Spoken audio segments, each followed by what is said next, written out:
الحمدللہ منشی الخلق من عدمی ثم الصلاۃ علی المختار فی القدم مولا صلی وسلم دائما ابدا علی حبیبک خیر الخلق کلہم۔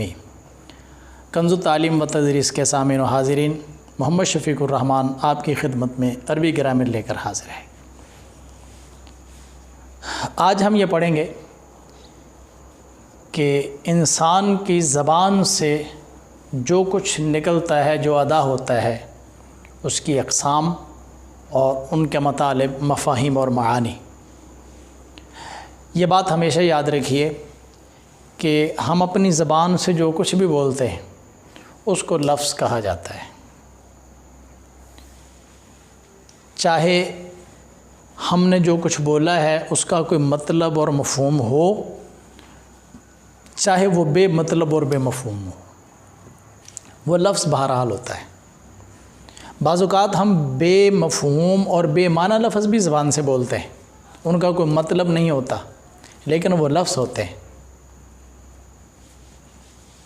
بے معنی لفظ مثلا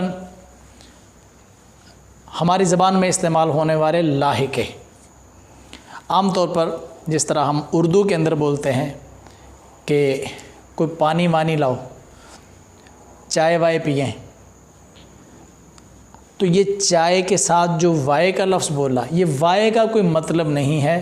گفتگو کے اندر یہ کسی بھی لفظ کے ساتھ یہ دوسرا لفظ مل کر آ جاتا ہے۔ پانی کے ساتھ وانی کا لفظ آتا ہے تو وانی کا اپنا کوئی مطلب نہیں ہوتا، یہ کسی کے ساتھ لاحقے کے طور پر آتا ہے۔ تو یوں ایسے الفاظ جن کا کوئی مطلب نہیں ہوتا، مفہوم نہیں ہوتا، وہ ہوتے لفظ ہیں، ایسے لفظ کو کہتے ہیں لفظ مہمل۔ لفظ جو کچھ بھی انسان کی زبان سے نکلے، اس کی دو قسمیں ہیں۔ پہلا ہے مہمل، بے معنی لفظ، اور اس کے مقابلے میں موضوع، اس کو مستعمل بھی کہتے ہیں، جس کا کوئی مطلب ہوتا ہے۔ جس طرح چائے تو اس کا ایک معنی ہے، پانی اس کا ایک معنی ہے، شجر اس کا ایک معنی ہے، زید، عمر، بکر، مکان، درخت، کوٹھی، کمرہ، یہ سب الفاظ جن کے معنی موجود ہیں، یہ الفاظ موضوع ہیں یا الفاظ مستعمل ہیں۔ تو انسان کی زبان سے نکلنے والے الفاظ بے معنی وہ مہمل کہلاتے ہیں اور با معنی مستعمل کہلاتے ہیں۔ تو جو با معنی الفاظ انسان کی زبان سے ادا ہوتے ہیں، جن کو مستعمل یا موضوع کہا جاتا ہے، یہ پھر دو طرح کے ہیں۔ لفظ ایک ہی ہو اور اس کا معنی، مطلب اور مفہوم بھی ایک ہی ہو، ایسے لفظ کو کہتے ہیں مفرد۔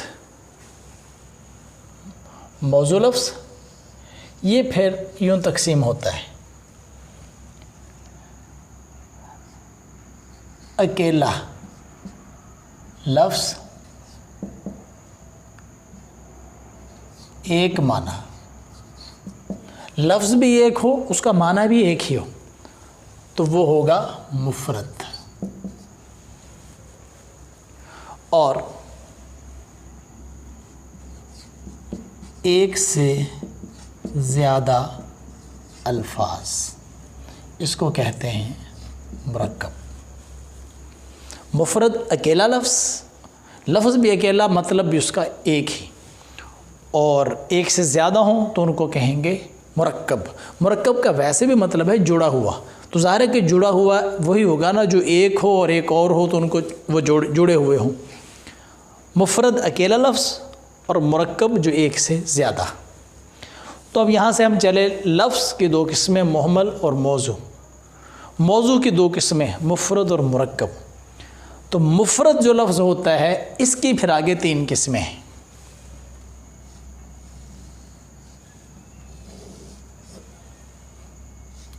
پہلی قسم ہے اسم، دوسری ہے فعل، چوتھی ہے حرف۔ اس کی تعریفات میں آپ کو سمجھانے کی کوشش کرتا ہوں۔ ایک بات یاد رکھیے کہ انسان اپنی زبان سے جو بامعنی لفظ بولتا ہے اس کی جو تقسیم ہوئی، اور جو مفرد لفظ ہے اس کا ایک اور نام بھی ہے، اس کو ہم کلمہ بھی کہتے ہیں، مفرد کا دوسرا نام کلمہ بھی ہے۔ تو لفظ مفرد جو ہے وہ 3 طرح کا ہے، اسم، فعل اور حرف۔ حرف ایسا کلمہ ہوتا ہے جس کا اپنا ایک معنی تو ہوتا ہے، لیکن وہ اپنا معنی اکیلا ظاہر نہیں کر سکتا، وہ اپنا معنی ظاہر کرنے کے لیے کسی اسم یا کسی فعل کا محتاج ہوتا ہے، اس کے ساتھ جڑتا ہے تو وہ اپنا معنی ظاہر کرتا ہے، اکیلا اپنے ہی معنی پر وہ دلالت نہیں کرتا۔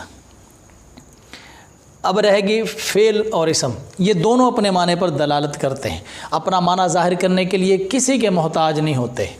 تو حرف سے ان دونوں کا فرق یہ ہو گیا کہ یہ محتاج ہوتا ہے اپنا معنی ظاہر کرنے میں، اور یہ دونوں محتاج نہیں ہوتے۔ لیکن ان دونوں میں فرق ہے کہ یہ اپنا معنی خود ظاہر کرتا ہے، اس کے اندر زمانہ کوئی نہیں ہوتا اسم میں، اور فعل اپنا معنی خود ظاہر کرتا ہے، اس کے اندر ایک زمانہ بھی موجود ہوتا ہے۔ اسم جیسے شجر، ایک چیز ظاہر کر دی اس نے، درخت کو کہتے ہیں، تو اس میں زمانہ نہیں پایا گیا۔ فعل ہم کہیں ضربہ، زمانہ ماضی میں اسے ایک آدمی نے مارا تو ضربہ نے زمانہ ظاہر کیا۔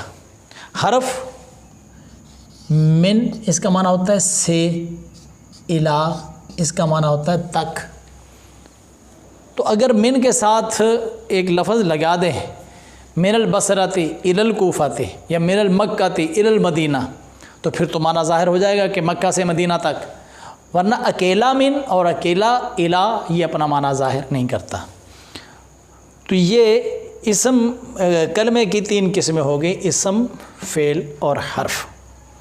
یہاں ایک بات یاد رکھیے، جب ہم کسی چیز کو تقسیم کرتے ہیں، جس چیز کو تقسیم کرتے ہیں، مثلا ہم نے مفرد کو تقسیم کیا تو اس کو کہیں گے کہ یہ مقسم ہے، یہ مقسم ہے، اور تقسیم کر کے جو چیزیں اس کی نکلیں، جو حاصل ہوئیں، یہ قسم، یہ بھی قسم اور یہ بھی قسم۔ جس کو تقسیم کیا وہ مقسم، اور جو تقسیم ہو کر آئے وہ اس مقسم کی قسمیں۔ قسموں کا مقسم کے ساتھ تعلق کیا ہوتا ہے کہ وہ ان کا مقسم ہوتا ہے، یہ ان کی قسمیں ہوتی ہیں، اور جو قسمیں کسی بھی ایک چیز کو تقسیم کر کے جو قسمیں حاصل ہوئیں ان کا آپس میں تعلق یہ ہوتا ہے کہ اسم اور فعل یہ آپس میں ایک دوسرے کے قسیم ہیں، فعل اور حرف آپس میں ایک دوسرے کے قسیم ہیں۔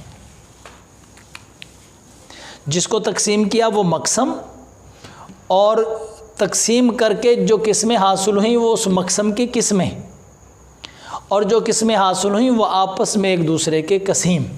تو یہاں مفرد مقسم ہوا کیونکہ اس کو تقسیم کیا، اور اسم اس مفرد یا کلمے کی ایک قسم، فعل اس کی ایک قسم، حرف اس کی ایک قسم، اور یہ اسم اور فعل اور حرف یہ آپس میں ایک دوسرے کے کیا قسیم، اسم فعل کا قسیم، فعل حرف کا قسیم، حرف ان دونوں کا قسیم۔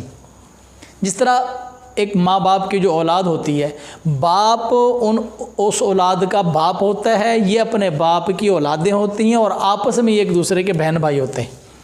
یوں ہی آپ یہ دیکھ لو، لفظ کو تقسیم کیا، یہ ہوا مقسم، اس کی یہ 2 قسمیں حاصل ہوئیں، تو یہ مقسم ہوا، اور یہ محمل اور موضوع یہ لفظ کی قسمیں ہیں، یہ بھی اس کی قسم، موضوع بھی اس کی قسم، اور یہ آپس میں ایک دوسرے کے قسیم۔